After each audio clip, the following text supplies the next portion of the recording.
أعوذ بالله من الشيطان الرجيم بسم الله الرحمن الرحيم ما كان محمد أبا أحد من رجالكم ولكن رسول الله وخاتم النبيين وكان الله بكل شيء عليما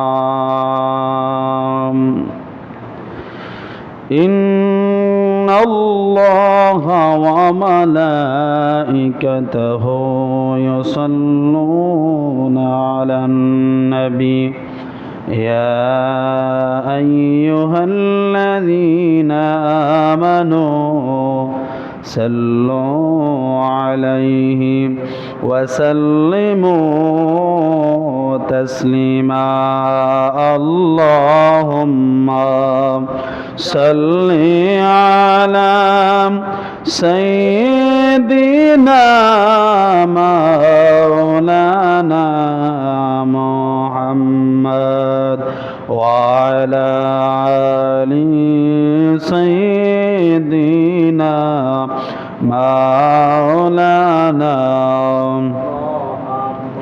আর মায়ার সুরে পড়ি আল্লাহুম্মা সাল্লি আলা সাইয়্যিদিনা মাওলানা মুহাম্মদ ওয়া আলা আলি সাইয়্যিদিনা মাওলানা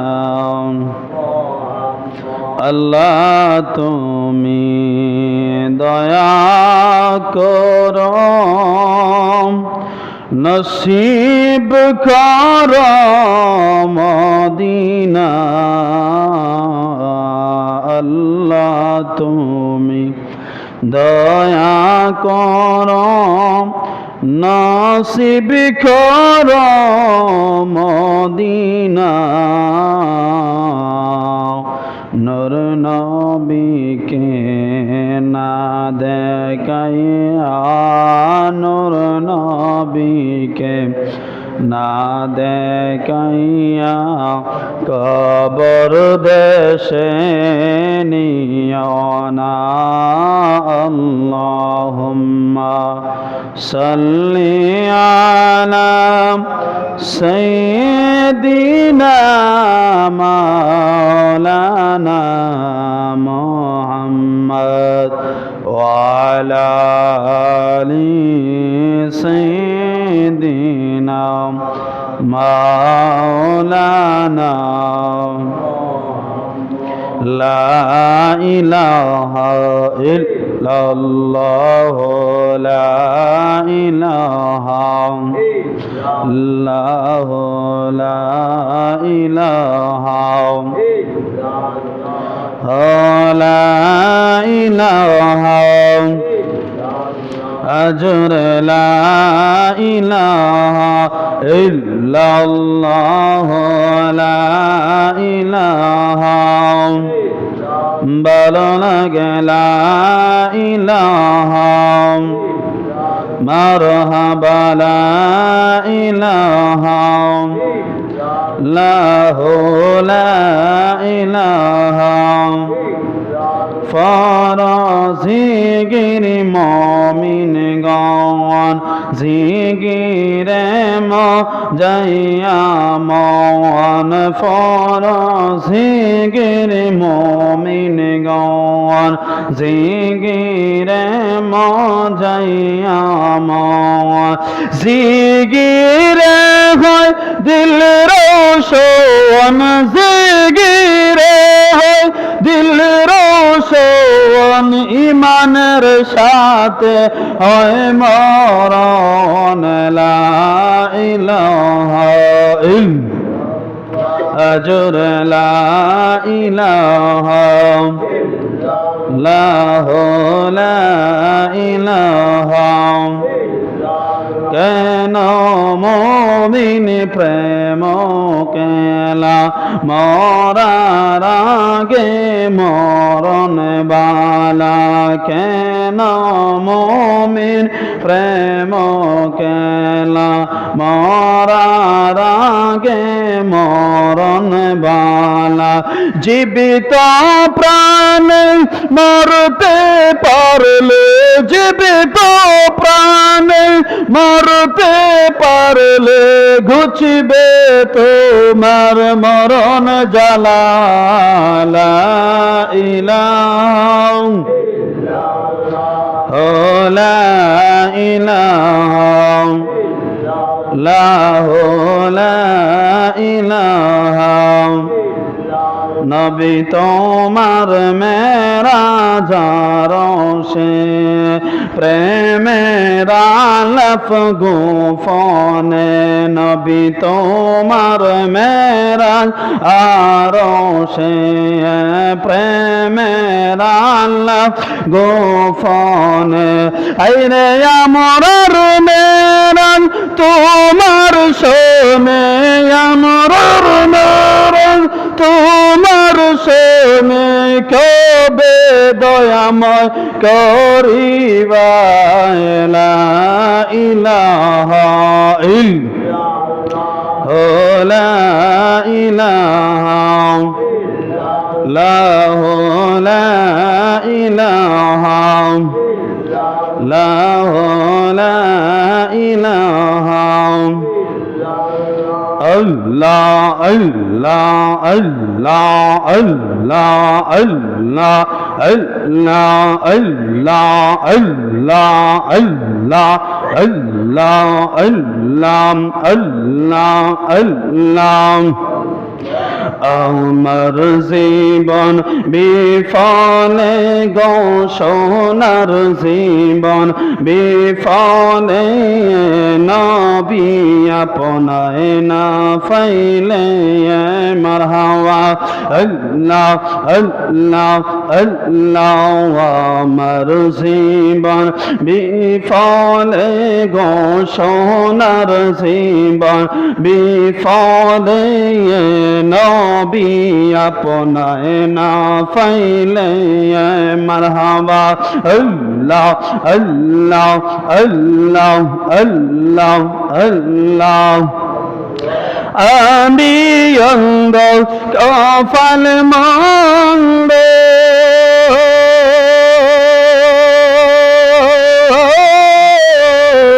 পাইলাম না তো মারি সঙ্গ গো মারহাবা আল্লাহ আল্লাহ আমরা অন্ধ কপাল মন্দ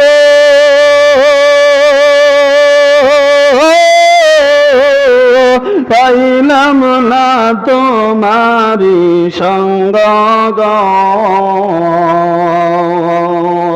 দিন কাটাইলাম কইরা রঙ্গ দিন কাটাইলাম কইরা রঙ্গ কান্দিয়ে কোন নিরলে নবী আপনায় না পাইলে মারহাবা আল্লাহ আল্লাহ আল্লাহ আল্লাহ আমরার জীবন বিফলে গো সোনার জীবন বিফলে নবী আপনায় না পাইলে মারহাবা আল্লাহ আল্লাহ আল্লাহ আল্লাহ আমার দিলটা হয়তো সোহরা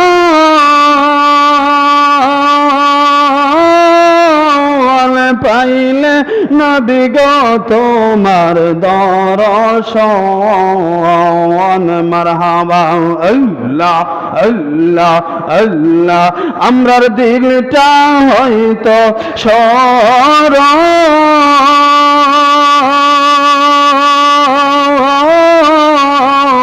পাইলে নবী গো তোমার দর্শন দেখতে পারতাম আল্লাহর আরশ দেখতে পারতাম আল্লাহর আরশ নবীর প্রেমে মজিলে আপনায় না পাইলে মারহাবা আল্লাহ আল্লাহ আল্লাহ আমরার জীবন বিফলে গো সোনার জীবন বিফলে নবী আপনায় না পাইলে মারহাবা আল্লাহ আল্লাহ আল্লাহ আল্লাহ আল্লাহ আল্লাহ আল্লাহ লা ইলাহা ইল্লাল্লাহ মুহাম্মাদুর রাসূলুল্লাহ সাল্লাল্লাহু আলাইহি ওয়াসাল্লাম। আল্লাহর প্রিয় বান্দারা যখন জুমাবার দিনে আল্লাহর ঘর মসজিদে আসার জন্য বাড়ি থেকে বাসা থেকে যখন রওনা দিয়ে দেয়, তখন আল্লাহর রহমতের ফিরিস্তারা ওই বান্দার কদমে কদমে নূরের একটা গালিচা বিছাইয়া দেয়। জুড়ে বলি সুবহানাল্লাহ। বান্দার যেন কোনো রকম যেন কোনো কষ্ট না হয়, বান্দা যেন আনন্দময় খুশি মনে যেন আল্লাহর ঘর মসজিদের মধ্যে চলে যেতে পারে। শুধু তাই নয়, আল্লাহর বান্দারা যখন আল্লাহর ঘর মসজিদে চলে যায়, তখন বান্দা যখন যতটা কদম এই জমিনের মধ্যে পেরে দিবে, প্রত্যেকটা কদমে কদমে বান্দার আমল নামার মধ্যে আল্লাহ তাআলা সওয়াব লিখে দিবে। জোরে বলে সুবহানাল্লাহ। এজন্য এত সব সুসংবাদ, আমল, খুশির খবর আমরা পেয়েছি শুধু একমাত্র আমার আপনার নবীজির উসিলায়। যেই নবীকে যদি আল্লাহ তাআলা না বানাইতেন, এই জমিনের মধ্যে না ফাটাইতেন, তাহলে এত আনন্দের খবর, খুশির সুসংবাদ আমরা শুনতে পাইতাম না। সেই নবীজির উম্মতের জন্য মহান রব্বুল আলামিন তাম দুনিয়াটাকে নামাজের মুসল্লা বানাইয়া দিয়েছে। জোরে বলে সুবহানাল্লাহ। অন্যান্য নবীদের আমলও নির্ধারিত সময় এবং নির্ধারিত জায়গা ছিল যে ওই জায়গার মধ্যে তোমরা নামাজ আদায় করতে হবে, কিন্তু আমার আপনার নবী উম্মতের জন্য অর্থাৎ আমরার জন্য মহান রব্বুল আলামিন দয়া করে তাম দুনিয়াটাকে নামাজের গালিচা মুসল্লা বানাইয়া দিয়েছে। যেটায় আজান হয়ে যাবে সেটায় তোমরা নামাজ আদায় করতে পারবে, সুতরাং নামাজ ছাড়া যাবে না। অতএব মহান রব্বুল আলামিন এমন একজন নবী আপনি আমার মধ্যে পাঠিয়েছেন, এমন একজন ব্যক্তি আল্লাহ রব্বুল আলামিন রহমত হিসাবে আমাদের কাছে পাঠিয়েছেন, যিনি প্রথম নবী, যিনি শেষ নবী, যার পরে আর কোনো নবী এই জমিনের মধ্যে আসবে না। আল্লাহ তাআলা কোরআনুল কারীমের মধ্যে বলেন, আল্লাহু আকবার আল্লাহু আকবার ওয়ালিল্লাহিল হামদু বিসমিল্লাহির রাহমানির রাহিম।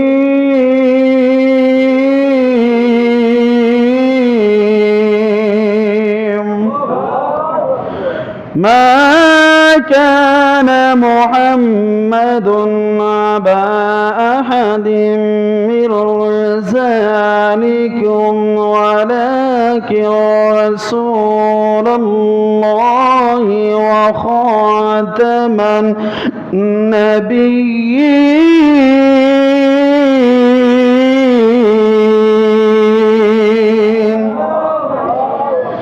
আমার আল্লাহ রাব্বুল আলামিন বলেন, রে দুনিয়ার মানুষ তোমরা শুনে নাও, এমন একজন পয়গম্বর, এমন একজন নবী আমি আল্লাহ এই জমিনের মধ্যে প্রেরণ করে দিয়েছি, যিনি প্রথম নবী, যিনি শেষ নবী, যার পরে কোনো নবী এই জমিনের মধ্যে আসবে না। তোমরা এক আল্লাহকে বিশ্বাস করো, এক আল্লাহর প্রতি ঈমান আনো, এক রাসূলকে বিশ্বাস করো, এক নবীর প্রতি তোমরা ঈমান আনো। কারণ ওই নবীকে যারা ভালোবেসে মহব্বত করে, যারা দুনিয়ার জমিনের মধ্যে তার জীবনটা দেবে আল্লাহ এবং আল্লাহর রাসূলের হুকুম অনুযায়ী যখন তারা জীবনটাকে সুন্দর করে বাস্তবায়ন করতে পারবে, আল্লাহর নবী বলেন আমার উম্মত কাল কিয়ামতের ময়দানে আমার উম্মত হাসতে হাসতে আল্লাহর জান্নাতের মধ্যে চলে যাবে। কেমন নবী আমরা পেয়েছি, কেমন মায়ের নবী আমরা পেয়েছি।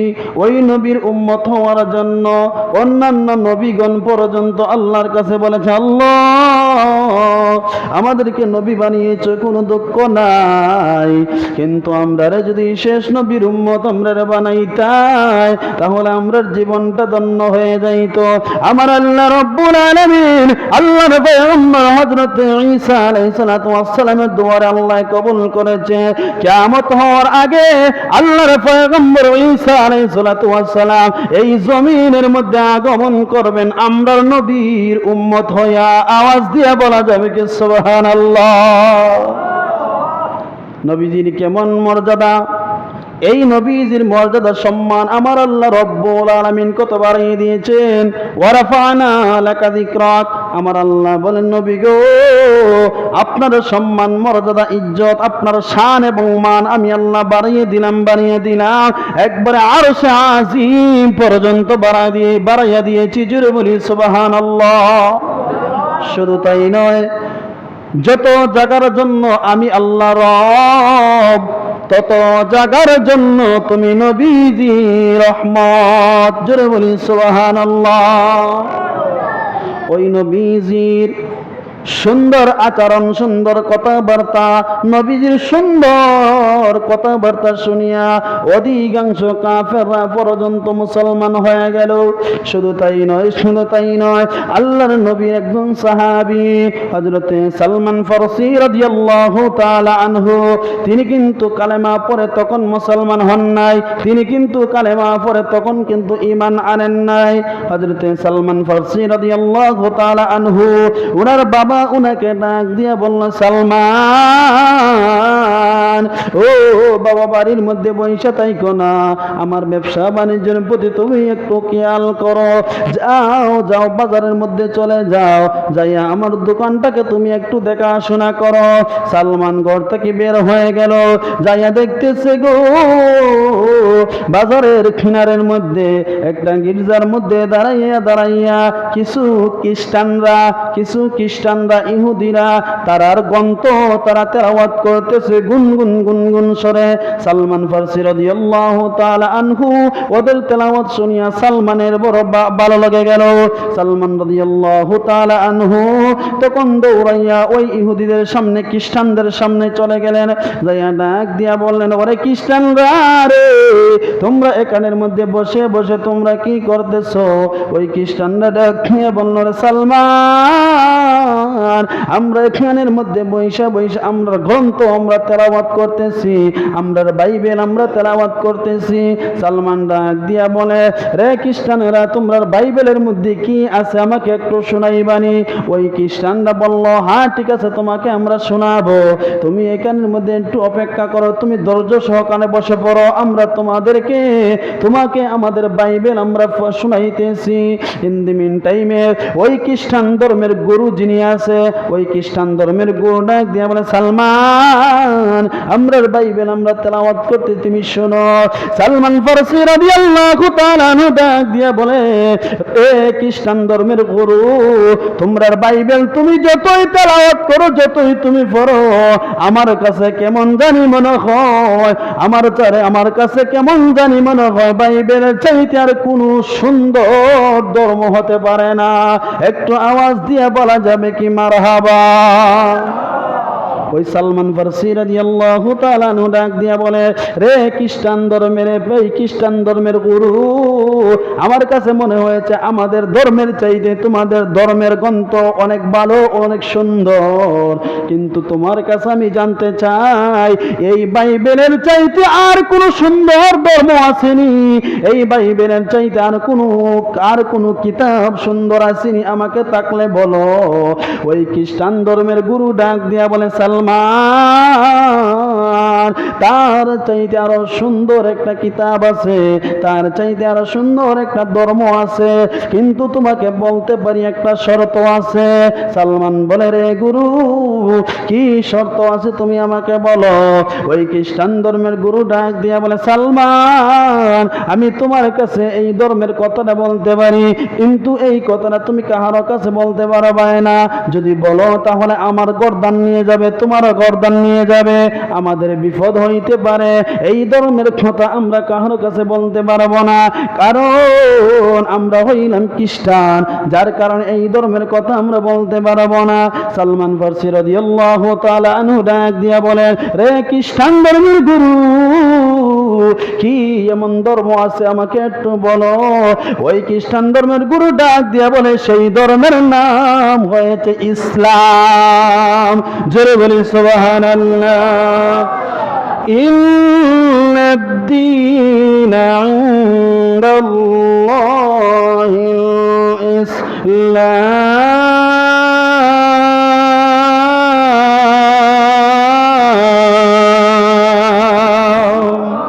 আমার আল্লাহ ডাক দিয়া বলে, রে দুনিয়ার মানুষ, আমি আল্লাহর কাছে মনোনীত ধর্ম, আমি আল্লাহর কাছে স্পেশাল ধর্ম, আমি আল্লাহর কাছে ভালো ধর্ম, মনোনীত শান্তির ধর্ম হয়েছে ইসলাম ধর্ম।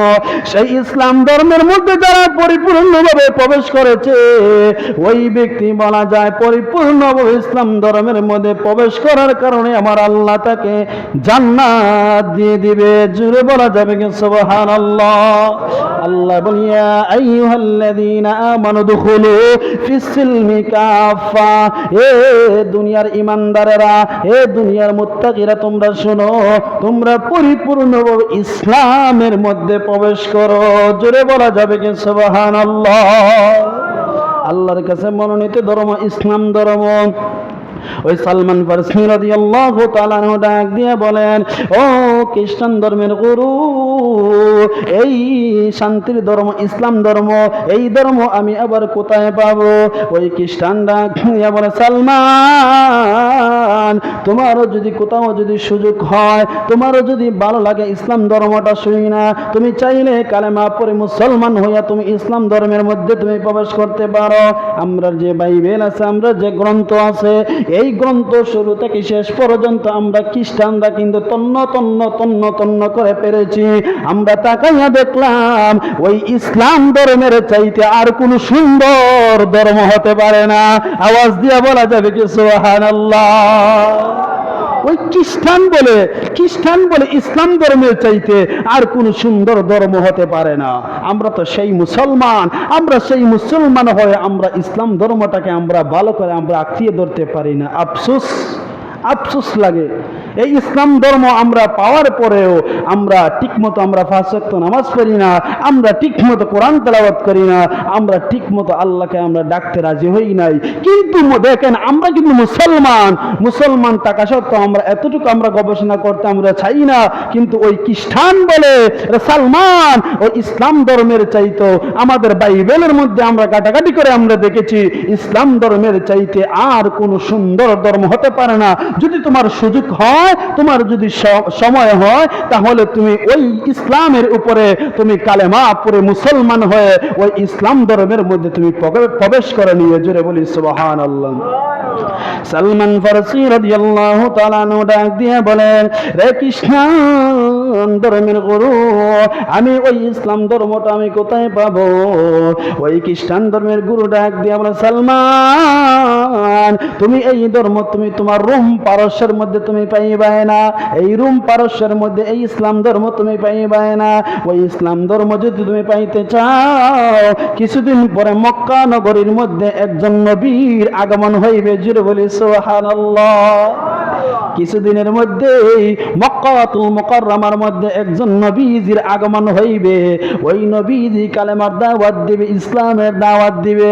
তোমার যদি সুযোগ হয়, ওই নবীজির হাতে তুমি কালেমা পড়ে মুসলমান হয়ে যাইও রে সালমান। ও সালমান, ওই নবীকে তোমার রোম পারস্যের মধ্যে তুমি পাইবাই না।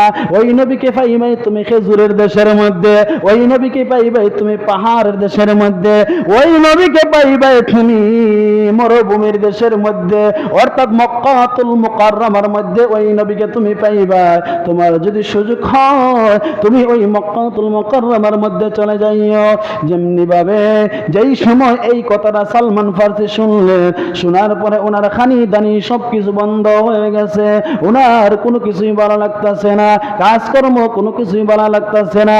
ওনার মনের মধ্যে শুধু একটাই জাগ্রত হইতেছে, আমি কখন জানি মক্কাতুল মুকাররমার মধ্যে যাব, আমি কখন জানি ইসলাম ধর্মের মধ্যে আমি প্রবেশ করব, আমি কখন জানি সেই নবীজির আমি দেখা পাবো, আমি কখন জানি সেই নবীজির হাতে হাত রেখে আমি কালেমা পড়ে মুসলমান হয়ে যাইব।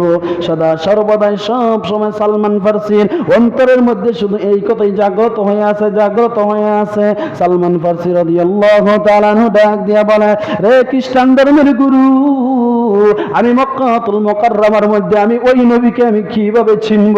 কারণ ওই নবীকে তো আমি কোনোদিন দেখিও নাই, কোনোদিন আমি কথাবার্তাও বলি নাই, আমি কিভাবে ওই নবীকে আমি চিনব? কিভাবে আমি কালেমা পড়ে মুসলমান হইব?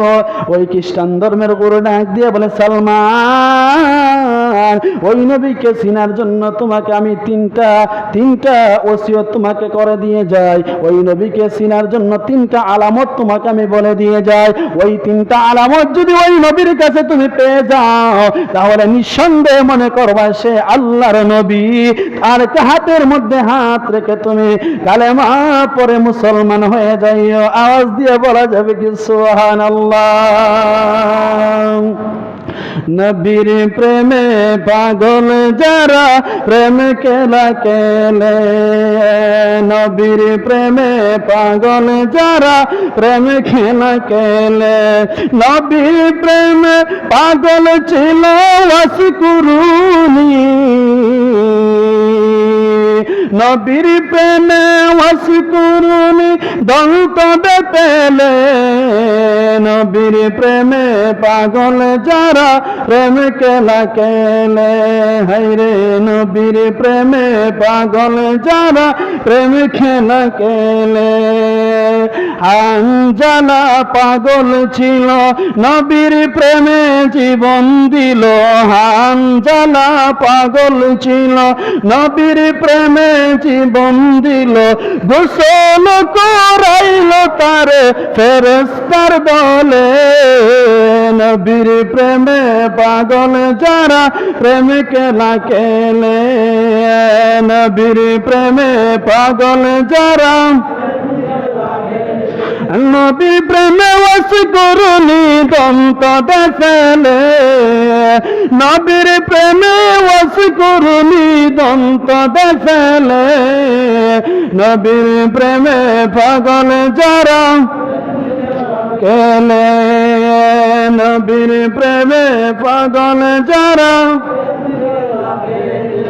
নবীর প্রেমে যদি পাগল হইতে পারেন, নবীর প্রেম ভালোবাসা যদি অন্তরের মধ্যে জাগ্রত করতে পারে, তাহলে হাসতে হাসতে নবীর প্রেমে জীবন দিয়ে দিবেন, আর ওই জীবনটা হয়ে যাবে শহীদের জীবন। আওয়াজ দিয়ে বলা যাবে কি মারহাবা। এজন্য ওই সালমান ফারসি রাদিয়াল্লাহু তাআলা আনহু যখন ওই খ্রিস্টান ধর্মের গুরু বললেন, তোমাকে আমি তিনটা আলামত বলে দিয়ে যাই, ওই তিনটা আলামত যদি তুমি পেয়ে যাও, তাহলে নিঃসন্দেহে তুমি মনে করবা সে আল্লাহর নবী, আল্লাহর পয়গম্বর। সালমান বললেন, হ্যাঁ ঠিক আছে, তুমি আমাকে তিনটা আলামত একটু স্পষ্ট করে বলে দিয়ে দাও। ওই খ্রিস্টান ধর্মের গুরু ডাক দিয়ে বলে, সালমান, যখন নবীজির সঙ্গে তোমার দেখা হয়ে যাবে, তখন ওই নবীজির জন্য তুমি সদকার মাল নিয়ে যাইবা। নবীজির জন্য তুমি কিছু সদকার মাল নিয়ে যাইবা। আর যদি দেখো ওনাকে নিয়ে সদকার মাল দিবা, তাই বলবা, এখন নবী আপনার জন্য আমি কিছু সদকার মাল এনেছি। যদি সদকার মাল যদি গ্রহণ করে পেলে, তাহলে মনে করবা সে নবী হতে পারে না, কারণ আল্লাহর নবীরা, আল্লাহর পয়গম্বররা তারা কখনো সদকার মাল খাইতে পারে না। আল্লাহর নবীরা সদকার মাল খাইবে না। আর যদি বলে হ্যাঁ আমি সদকার মাল নিব না, আল্লাহর নবীরা সদকার মাল নেয় না, তাহলে মনে করবা সে আল্লাহর নবী, আর কোনো সন্দেহ নাই। হ্যাঁ ঠিক আছে বুঝলাম, আবার দ্বিতীয় আমানতটা কি, দ্বিতীয় অপশনটা কি বলে দাও, দ্বিতীয় আলামতটা কি বলে দাও। এই খ্রিস্টান ধর্মের পাদ্রী বলল, ওই নবীজির জন্য তুমি কিছু হাদিয়া নিবা, যদি হাদিয়া উনি গ্রহণ করে পেলে তাহলে তুমি নিঃসন্দেহে মনে করবা সে আল্লাহর নবী, কারণ হাদিয়া দেওয়া নেওয়া আল্লাহর নবীর সুন্নাত। জোরে বলি সুবহানাল্লাহ। হাদিয়া দেওয়া নেওয়া আল্লাহর নবীর সুন্নাত, তুমি হাদিয়া নিবা। 3 নম্বর অপশন হলো তুমি তারকে একটু ফলো করবে, তুমি একটু চিন্তাধারা করবে। 3 নম্বর অপশন হচ্ছে ওই আল্লাহর পয়গম্বরের ডান বাহুর মধ্যে আল্লাহ রাব্বুল আলামিন খতমে নবুয়তের শীল মেরে দিয়েছে। যদি উনার ডান বাহুর মধ্যে খতমে নবুয়তের শীল তুমি পেয়ে যাও তাহলে তুমি মনে করবে সে আল্লাহর নবী, তার কোনো টেনশন করবে না, চিন্তা করবে না, তুমি নিঃসন্দেহে মনে করবে আল্লাহর নবী। তুমি তার হাতে হাত কালেমা পড়ে মুসলমান হয়ে যাইবে। বাবারে আলোচনা লম্বা, অনেক লম্বা হয়ে যাবে, আমি সংক্ষিপ্ত করে বলে দিচ্ছি। এই কথা যখন শুনতে পারলেন, শোনার পরে সালমান ফারসি খাওয়া দাওয়া ঘুম তুম সবকিছু বন্ধ হয়ে গেল। ওনার মনের মধ্যে নবীর একটা প্রেম জাগ্রত হয়ে গেল। সালমান ফারসি এখন চিন্তা করতেছে আমি কিভাবে মক্কাতুল মুকাররমার মধ্যে আমি চলে যাব। ওই রোম পারস্য থেকে উনি চিন্তা করলো যে মক্কা নগরী থেকে রোম পারস্যের মধ্যে, সিরিয়ার মধ্যে ব্যবসা করার জন্য অনেক কাফেলা আসে, আমি ওই কাফেলার সঙ্গ হয়ে আমি মক্কাতুল মুকাররমার মধ্যে চলে যাব। সালমান ফারসি রাদিয়াল্লাহু তাআলা আনহু মক্কাতুল মুকাররমার উদ্দেশ্য বের হয়ে গেলেন। বের হওয়ার পরে দেখতেছে গো মক্কাতুল মুকাররমা থেকে কিছু লোক, কিছু কাফেলা চলে গেছে ব্যবসা বাণিজ্য করার জন্য। সালমান ফারসি ডাক দিয়ে বলে, ভাই আপনারা কোথায় থেকে এসেছেন? ওরা বলে আমরা মক্কা থেকে এসেছি। ভাই তোমরা তো আবার মক্কা শরীফের মধ্যে চলে যাইবে? উনি বলে হ্যাঁ আমরা চলে যাইব। তাহলে ভাই দয়া করে আমাকে তোমাদের দেশের মধ্যে আমাকে নিয়ে যাও, আমি রোম পারস্যের লোক, আমি মক্কা নগরী আমি চিনতে পারিনি, আমি চিনি না, আমি কিভাবে যাব, আমার বিশেষ কিছু দরকার আছে, আমি চলে যাইতে চাই, তোমরা তোমাদের কাফেলার সঙ্গে করে আমাকে মক্কাতুল মুকাররমার মধ্যে নিয়ে যাও। ওই কাফেলার লোকরা ডাক দিয়ে বলে, ওই ইহুদিরা, মক্কার ইহুদিরা ডাক দিয়ে বলে হ্যাঁ ঠিক আছে তোমাকে আমরা নিতে পারি, কিন্তু একটা শর্ত আছে। কি এমন শর্ত আছে? আমরা তোমাকে নিতে পারি, এই পরিমাণ দিরহাম লাগবে, এই পরিমাণ দিরহাম লাগবে, তুমি যদি এই দিরহামগুলো আমাদেরকে দিতে পারো তাহলে তোমাকে বিনিময়ে আমরা মক্কার মধ্যে পৌঁছাইয়া দিব। সালমান ফারসি রাদিয়াল্লাহু তাআলা বলে ভাই ঠিক আছে তোমাদের যা ইচ্ছা তোমরা তা নিয়ে নাও, আমি দিয়ে দিব, কিন্তু আমি মক্কাতুল মুকাররমার মধ্যে প্রবেশ করতে চাই, মক্কার শরীফের মধ্যে আমি যেতে চাই। এই কাফেলার মধ্যে নিয়ে আসলো, উনি বিশ্বাস করিয়া ওই কাফেলার নিয়ে ওই কাফেলার সাথে চলে আসলেন। হঠাৎ করে আসার পথে মক্কাতুল মুকাররমার সামনে আসার পথে হঠাৎ করিয়া ওই কাফেররা বেঈমানরা সালমান ফারসিকে গোলাম হিসাবে অন্য জায়গায় বিক্রি করে দিয়ে দিল। সালমান ফারসিকে গোলাম হিসেবে বিক্রি করে দিল, কারণ তার মধ্যে কিন্তু বিশ্বাস ছিল না। আরে ইহুদি বেঈমানদের আবার বিশ্বাস আবার কি, তারা বিশ্বাস জিনিসটা তারা বুঝতে পারে না, কারণ নবীর জন্য বের হয়ে আসছে। সালমান ফারসি বিশ্বাস করে ওই কাফেলার সঙ্গে চলে আসলো, কিন্তু আসার পথে মধ্য রাস্তার মধ্যে ওই মক্কার লোকেরা বেঈমানরা সালমান ফারসির সাথে বিশ্বাসঘাতকতা করলো, গোলাম হিসেবে অন্য জায়গার মধ্যে সে বিক্রি করে দিল। সালমান ফারসি বলে ভাই আমি তো বিশ্বাস করি আপনাদের সঙ্গে আমি এসেছিলাম, আমি মক্কার মধ্যে যাওয়ার জন্য, আপনারা আমাকে গোলাম হিসাবে অন্য জায়গার মধ্যে আমাকে বিক্রি করে দিলেন। ভাই এই কাজটা তো আপনি সঠিক করলেন না ভাই, আমাকে দয়া করিয়া মক্কার মধ্যে আমাকে পৌঁছাইয়া দাও। ওই মক্কার লোকেরা, কাফেলার লোকেরা ডাক দিয়া বলবে, এই সালমান তোকে গোলাম হিসাবে আমরা অন্য জায়গায় বিক্রি করে দিয়েছি, আমরা হয়েছি মুনির, তুই হয়েছে চাকর, তোকে চাকর হিসাবে অন্য জায়গার মধ্যে বিক্রি করে দিয়েছি, বেশি কথা বলবে না, যদি বেশি কথা বলো তাহলে তোর মাথা শরীর থেকে গর্দান আলাদা করে দিয়ে দিব। ওই ধাক্কা মারি তাদের রাস্তার মধ্যে ফেলে দিয়ে ওই মক্কার লোকেরা তারা চলে গেল। সালমান ফারসি একা একা গুনগুন গুনগুন সুরে কান্না করতেছে, কারণ মক্কাতুল মুকাররমার রাস্তা তো সে চিনতে পারে নাই। আল্লাহর কি দয়া, আল্লাহর কি মায়া। এমত অবস্থায় মক্কা নগরে একজন বিরাট বড় লোক একটা মানুষের সঙ্গে রাস্তার মধ্যে দেখা হয়ে গেল। সালমান এই রাস্তার মধ্যে কান্না করতেছে। ওই মক্কার লোকটা ডাক দিয়ে বলে, তুমি এখানে কেন কান্না করতেছো? উনি ডাক দিয়ে বলে, আমি মক্কার যাওয়ার জন্য এসে এসেছি, আমার একটা বিশেষ প্রয়োজন। উনি বলে হ্যাঁ ঠিক আছে, তোমার কোনো বাড়ি কোথায়? বলে বাড়ি রোম পারস্যে। আহারে তোমার বাড়ি তো অনেক দূরে। হ্যাঁ ঠিক আছে, তোমার কি এমন বিশেষ দরকার, তুমি কি থাকবা না চলে যাইবা? আমি এই জায়গার মধ্যে কিছুদিন আমি থাকবো। তো উনি বলে হ্যাঁ ঠিক আছে, তুমি কি আমার বাড়ির মধ্যে কোনো কাজ করবে? যদি কাজ করতে পারো তাহলে তোমার গোলাম হিসাবে আমার মক্কার মধ্যে, আমার বাসার মধ্যে তোমাকে জায়গা দিয়ে দিব।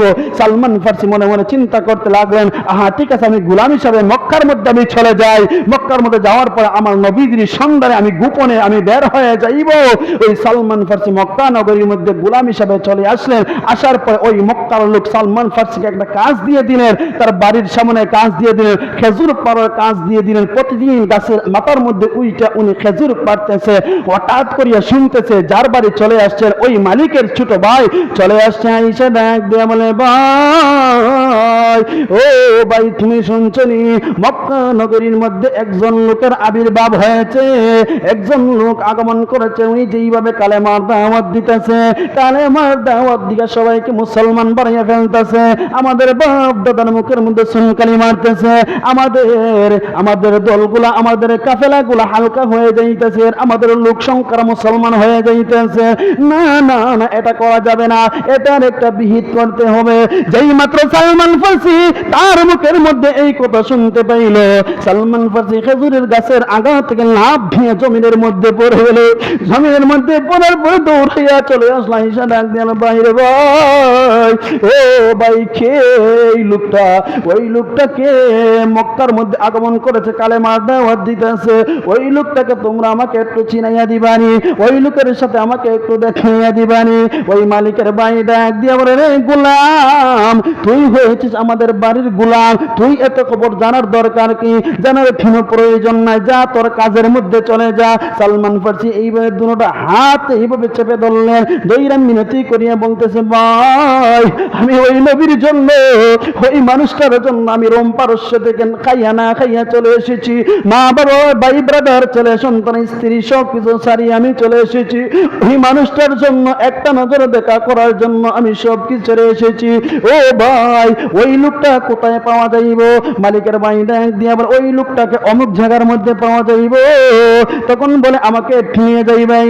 যেই মাত্র কথা বললেন, তারা তো মালিক আর ওরা তো গোলাম, গোলামের প্রতি মালিকের কোন দয়া আর মায়া থাকে না। আল্লাহ বলেন, যেই মানুষের প্রতি দয়া মায়া দেখাইতে পারে না, সে এই জমিনের মধ্যে না ফরমান বান্দা। কিয়ামতের ময়দানে ওই ব্যক্তি আমি আল্লাহর দয়া মায়া কোনোদিন পাবে না। কথা বলে ঠিক কিনা?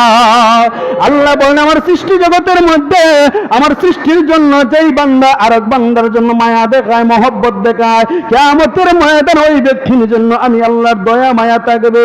এজন্য বাবারা রে, বর্তমান সমাজের মধ্যে যারা ধনী আছে, গরিবকে তারা অবহেলা করে, কিন্তু ভুলে যাবেন না ভাই, সেও কিন্তু মানুষ, আপনিও মানুষ, সেও কিন্তু আল্লাহর সৃষ্টি, আপনিও আল্লাহর সৃষ্টি।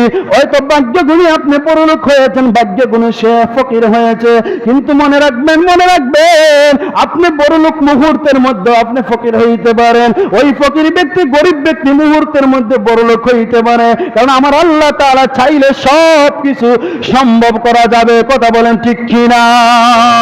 এজন্য বাবা, কাউকে যেন অবহেলা যেন আমরা না করি। এক মুমিন আর এক মুমিনের ভাই ভাই হয়ে যেন আমরা চলতে পারি এবং থাকতে পারি। শুধু তাই নয় বাবা, ওই সালমান ফার্সি যখন বলল, ভাই আমাকে রাস্তাটা একটু দেখাইয়া দাও, কোন জায়গার মধ্যে ওই লোকটাকে যাই আমি পাবো। যেই মাত্র এই কথাটা বললেন, সালমান ফার্সির গালের মধ্যে একটা জুড়ে একটা টাস করে থাপ্পড় মেরে দিল। সালমান ফার্সি চোখের পানি ছেড়ে ছেড়ে কান্না করে আর বলে, ভাই তোমার যত খুশি হয় তত তুমি আমাকে মারো, আমার কোনো দুঃখ নাই। আমার একদিন নয়, দুই দিন নয়, মাসের পর মাস, বছরের পর বছর লাগাইয়া রোম পারস্য থেকে আমি মক্কাতুল মুকাররমার মধ্যে চলে এসেছি রে ভাই। আমি শুধু একটা নজর ওই লোকটার জন্য দেখা করার জন্য, যেই লোক কালেমার দাওয়াত দিতেছে, মুসলমান বানাইতেছে, ওই লোকটার সাথে একটা নজর দেখা করার জন্য আমি এত দূর থেকে চলে এসেছি। ভাই তোমার যত ইচ্ছা তত তুমি আমাকে মারো, আমি কোনো প্রতিবাদ করব না, কিন্তু ওই লোকটার সঙ্গে আমার একটু দেখা করাইয়া দাও। কিন্তু সে তো খ্রিস্টান, সে তো ইহুদি, তার মনের মধ্যে কোনো দয়া মায়া নাই, তাকে একটা চড় মেরেছে, আমার ধাক্কা দিয়ে বিদায় করে দিয়েছে, যা যা তোর কাজের মধ্যে তুই চলে যা।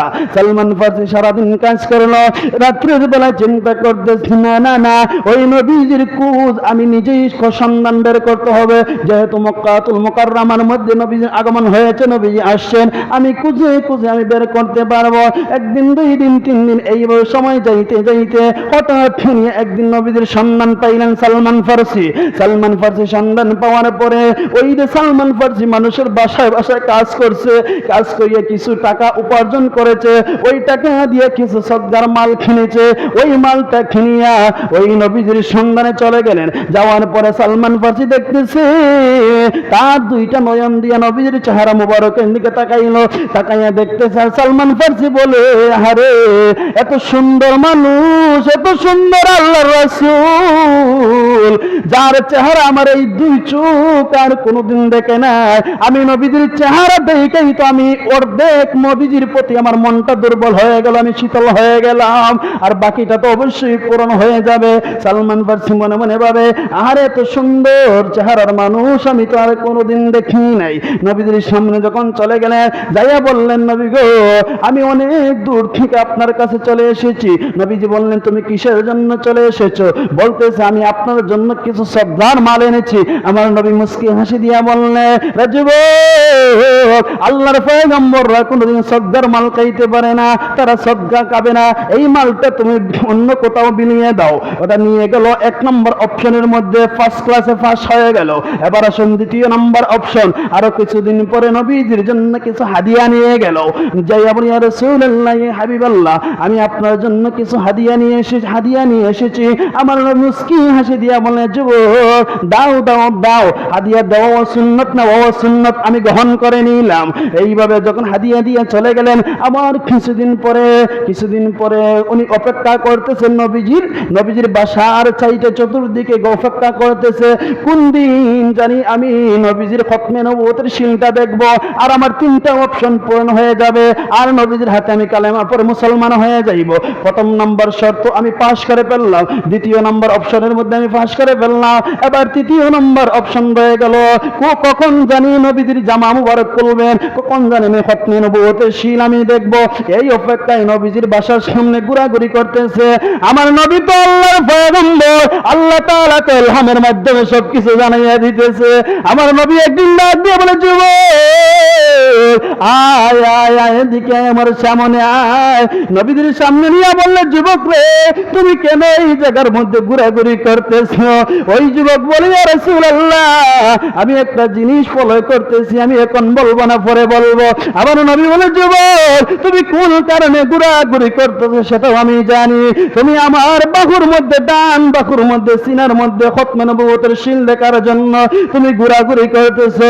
সালমান ফার্সি মুস্কি হাসি দিয়া বললেন, ওগো আল্লাহর নবী, আমি আপনার খতমে নবুয়তের শিল দেখার জন্য ঘোরাঘুরি করতেছি, এটা আপনি জানেন কিভাবে? আমার নবী জবাব দিলেন, সালমান, আমি যদি এই কথা না জানি তাহলে আমি আল্লাহর পয়গম্বর হইলাম কিভাবে? জুড়ে বলি সুবহানাল্লাহ। আরে সালমান, শুন, তুমি তো ঘোরাঘুরি করতেছো খতমে নবুয়তের শিল দেখার জন্য, আয় আয় আমার কাছে আয়। আবার নবীর জামা মুবারকটা উঠাইলেন, উঠাইয়া দেখাইয়া দিলেন, দেখেন আমার বুকের মধ্যে, আমার ডান বাহুর মধ্যে খতমে নবুয়তের শিল আমার আল্লাহ মেরে দিয়েছে। এই দেখে খতমে নবুয়তের শিল। সালমান ফার্সি দেখে ফেলল, দেখে বলে, ইয়া রাসূলুল্লাহ, ইয়া হাবিবাল্লাহ, আমার মনের সব আশা পূরণ হয়ে গেল।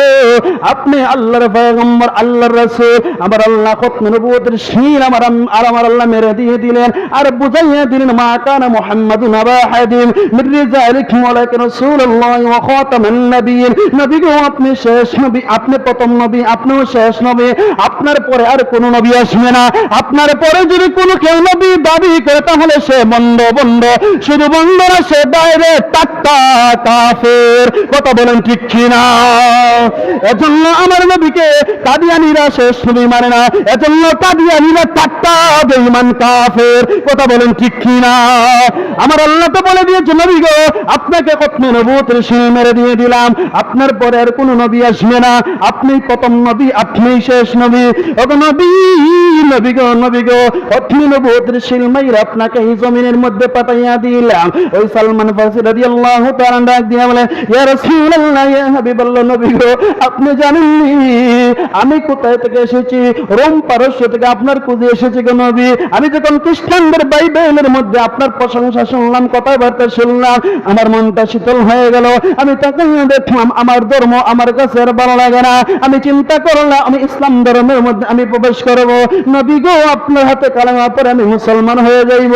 নবী গো, আপনি জানেননি আপনি নবীজির ভালোবাসায়, আপনি নবীজির মহব্বতে আমার স্ত্রী পুত্র সন্তানাদি মা বাবা আওলা সব কিছু ছেড়ে দিয়ে আমি চলে এসেছি নবী গো। নবী গো, আমার সব কিছুর চাইতে আপনি নবীকে আমি বেশি ভালোবাসি। জুড়ে বলা যাবে কি সুবহানাল্লাহ। আমার নবী তো হাদিস মুবারাকার মধ্যে বলছে, দুনিয়ার মানুষ ততক্ষণ পর্যন্ত তোমার স্ত্রী পুত্র সন্তানাদি আলে আওলা ধন সম্পদ বাড়ি গাড়ি এমনকি তোমার জানের চাইতে যতক্ষণ পর্যন্ত আমি নবীকে ভালো না বাসবা ততক্ষণ পর্যন্ত তোমরা মুমিন হতে পারবে না। সালমান ফারসি প্রমাণ করে দিল, নবী গো, আমি আমার মন থেকে আপনি নবীকে আমি ভালোবাসি। ইয়া রাসূলুল্লাহ, ইয়া হাবিবাল্লাহ, নবী গো, আর দেরি করতে চাই না। ইয়া রাসূলুল্লাহ, আমাকে এই মুহূর্তে আমাকে কালেমা পড়ে মুসলমান বানায়া দাও। লা ইলাহা ইল্লাল্লাহ মুহাম্মাদুর রাসূলুল্লাহ সাল্লাল্লাহু আলাইহি ওয়াসাল্লাম। সালমান ফারসি নবীজির হাতের মধ্যে হাত রেখে কালেমা পড়ে মুসলমান হয়ে গেলেন। এরপর থেকে উনার নাম হয়ে উনি নবীজির সাহাবী, যার নাম হযরতে সালমান ফারসি রাদিয়াল্লাহু তাআলা আনহু। এজন্য বাবা, ইসলাম এমন একটা ধর্ম, আল্লাহ বলেছে শান্তির ধর্ম, মনোনীত ধর্ম। এই ইসলামের মধ্যে প্রবেশ করতে পারলে শুধু শান্তি আর শান্তি। ইসলামের পর্যায়ে আপনি ব্যবসা বাণিজ্য করেন, ইসলামের হুকুম অনুযায়ী আপনি কাজ কর্ম করেন, ইসলামের হুকুম অনুযায়ী আপনারা এই দৈনিক জীবনটাকে আপনি সাজান, দেখবেন শান্তি আর শান্তি। আল্লাহ তো বলেছেন একমাত্রই পৃথিবীতে একমাত্রই শান্তি হয়েছে ইসলাম ধর্মের মধ্যে শান্তি। জুড়ে বলি সুবহানাল্লাহ। শরীফ আল্লাহুম্মা সাল্লি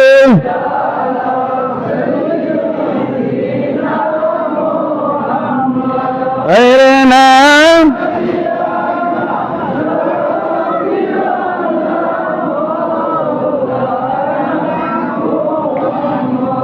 আশক হইয়া খেজুর গাছে কান্দে নবীর বিরহে। আশক হইয়া খেজুর নবীর বিরহে। হরে উম্মত হইয়া চিনলাম না রে, দুঃখ রইল অন্তরে। আল্লাহুম্মা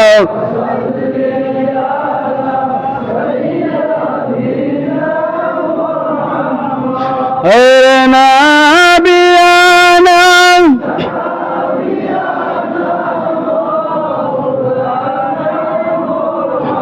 নাদনা বিয়ানা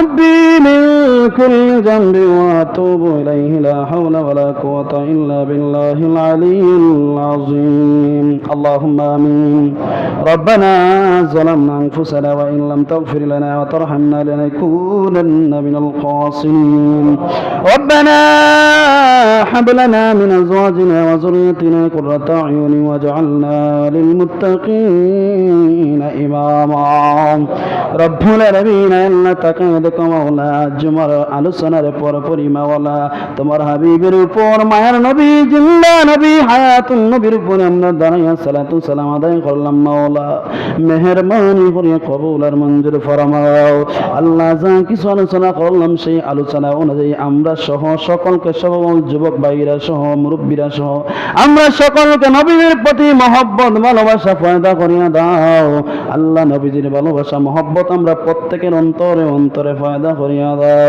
আল্লাহ তোমার ভয় আমরা সকলের অন্তরে অন্তরে ভয় বৃদ্ধি করিয়া দাও রব্বুল আলামিন আয় আল্লাহ সবটুকু বহু লক্ষ কোটি কোটি গুণে বাড়াইয়া আপনার হাবিবের খেদমত সোনার মদিনায় পৌঁছাইয়া দাও আল্লাহ নবীজি নুরানি রূহ মুবারক আমরা গুনাহগার হলতের উপরে রাজি আর খুশি করে দাও রব্বুল আলামিন নবীজির আব্বা আম্মা জানা আহলে বাইত পাক পঞ্জন সাহাবায়ে কেরাম তাবিন তবে তাবিন খুলাফা রাশিদিন সমস্ত সাহাবায়ে কেরাম সব পৌঁছাইয়া দাও আল্লাহ রব্বুল আলামিন আয় আল্লাহ তাকে তাকায় দেখো অনেক মুরব্বীরা, অনেক যুবক বার আলেম ওলামা সহ বাচ্চারা সহ আল্লাহ তোমার দরবারে ভিক্ষার বসে দুইটা হাত বাড়াইয়া দিল রে আল্লাহ। মেহেরবানি করি আল্লাহ প্রত্যেকের খালি হাত কানাকে তুমি কবুল করো আল্লাহ। আল্লাহ আমরার গুনার কারণে তুমি আমরার প্রতি নারাজ হইও না রে আল্লাহ। আল্লাহ যদিও গুনাহ করে থাকি তবু তো তোমার গোলাম, তোমার রহমান নামের খাতিরে তোমার হাবিবের উসিলায় তুমি আমরা মাফ করে দাও আল্লাহ। আমরার মার খান্নান, বাবার খান্নান, দাদা দাদি, নানা নানি, শাশুড় শাশুড়ি, স্ত্রী সন্তানাদি সবাই রে মাফ করিয়া দাও আল্লাহ। তুমি তো তোমার বান্দা বান্দিও বলতে রে মাফ করতে বেশি পছন্দ করো রে আল্লাহ।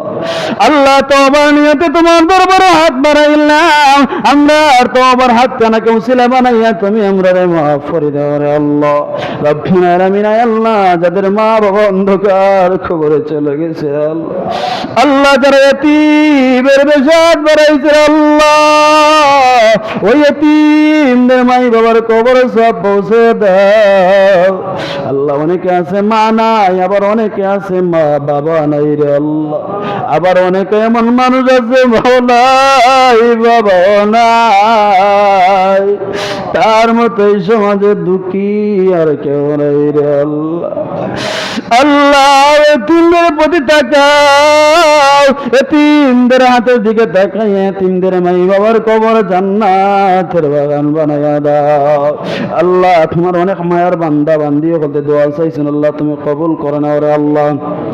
আল্লাহ কোরআনের খতম ওজিফার খতম ফরা হয়েছে, কবুল আর মঞ্জুর ফরমাও আল্লাহ। তোমার একজন মায়ার বান্দা কোরআনের খতম ফরাইছে আল্লাহ, ওনার খালার জন্য, ওনার খালা দুনিয়ার মধ্যে নাই, ওনার কবরের মধ্যে সব পৌঁছাইয়া দাও, ওনার কবর জান্নাতের বাগান বানাইয়া দাও আল্লাহ। তোমার বান্দা হলতে মিলাদ শরীফ ফরাইছেন আল্লাহ, তোমার সমস্ত ভাই বান্দা হলতে সদগরে কবুল আর মঞ্জুর ফরমাও আল্লাহ। সমস্ত ভাইদের দরখাস্তের কবুল ফরমাও আল্লাহ। সব কিছু উসিলা বানাইয়া সকলের জিন্দেগির গুনাহ খাতা মাফ করে দাও আল্লাহ। সকলের কামাই রুজির মধ্যে বরকত দাও আল্লাহ। সমস্ত তোমার মায়ার বান্দা হলদেরকে দ্বীনের পথে অকর পথে চলার তৌফিক দাও আল্লাহ। প্রত্যেকটা যুবক ভাইদেরকে দ্বীনের পথে অটুট থাকার তৌফিক দাও, তারা জন্য দ্বীনের কাজকর্ম করার তৌফিক দাও আল্লাহ। তারা যেন দ্বীনের জন্য তোমার সন্তুষ্ট করার জন্য কাজকর্ম করতে পারে সেই তৌফিক দান করিয়া দাও। প্রত্যেক ভাইদের মেহনত রে সদকা জারিয়া হিসাবে কবুল করে নিও আল্লাহ। আল্লাহুম্মা ফাওয়াইদ আমরি ইলাল্লাহ ইন্নাল্লাহা বাসীরুম বিল ইবাদ। আল্লাহ বেমারি হলতের জন্য দোয়া চাইছে কবুল ফরমাও আল্লাহ। বাচ্চা হলতের জন্য দোয়া চাইছে কবুল আর মঞ্জুর ফরমাও। যারা যারা যে উদ্দেশ্যে যে নিয়তে দোয়া আছে প্রত্যেকের কামিয়াবি দান করে দাও, মুসিবত উদ্ধার করে দাও, যারা অশান্তি আছে শান্তি দান করে দাও, সকলের খামাই রুজির মধ্যে বরকত দাও। আমরা সকলকে মক্কা মদিনা মেহমান বানাও, তোমার বাড়ি তোমার হাবিবের জিয়ারত করাইয়া তওয়াফ করাইয়া প্রত্যেকের অন্তর ঠান্ডা করে দিও রে আল্লাহ। ওয়া জানা আখিরি কালামিনা ইনদাল মাউতি শাহাদাতু আল্লা ইলাহা ইল্লাল্লাহু মুহাম্মাদুর রাসূলুল্লাহ। আমিন সাল্লাল্লাহু আলাইহি ওয়াসাল্লাম।